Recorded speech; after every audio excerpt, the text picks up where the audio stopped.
So finally KPSC ಏನು ಕನ್ನಡ ಭಾಷಾಂತರದಲ್ಲಿ ಆದಂತಹ ಎಡವಟ್ಟುಗಳ ಬಗ್ಗೆ ತನ್ನ ಬಾಯನ್ನು ಬಿಚ್ಚಿ ಒಂದು ಪ್ರಕಟಣೆಯನ್ನು ಹೊರಡಿಸಿದೆ.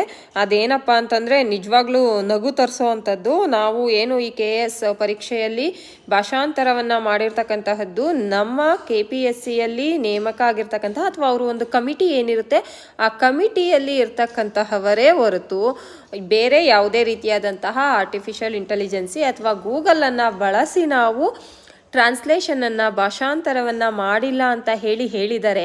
ನಿಜವಾಗ್ಲೂ ಹಾಗಾದರೆ ಅವರು ಎಷ್ಟರ ಮಟ್ಟಿಗೆ ಕನ್ನಡದ ಮೇಲೆ ಹಿಡಿತವನ್ನು ಪಾಂಡಿತ್ಯವನ್ನು ಹೊಂದಿರತಕ್ಕಂತಹವರನ್ನು KPSCಯ ಕಮಿಟಿನಲ್ಲಿ ಹೊಂದಿದ್ದಾರೆ ಅನ್ನೋದಕ್ಕೆ ಇದೊಂದು ಬೆಸ್ಟ್ ಎಕ್ಸಾಂಪಲ್ ಅಂತಲೇ ಹೇಳ್ಬೋದು. ಒಂದು ಚಿಕ್ಕ ಸಾಮಾನ್ಯ ಜ್ಞಾನ ಇಲ್ಲದೆ ಟ್ರಾನ್ಸ್ಲೇಷನ್ ಆಗಿದೆ, ಅಂತಹವರು KPSCಯ ಕಮಿಟಿಯಲ್ಲಿ ಇದ್ದಾರೆ. ಕ್ವೆಶನ್ ಪೇಪರ್ ಮಾಡೋ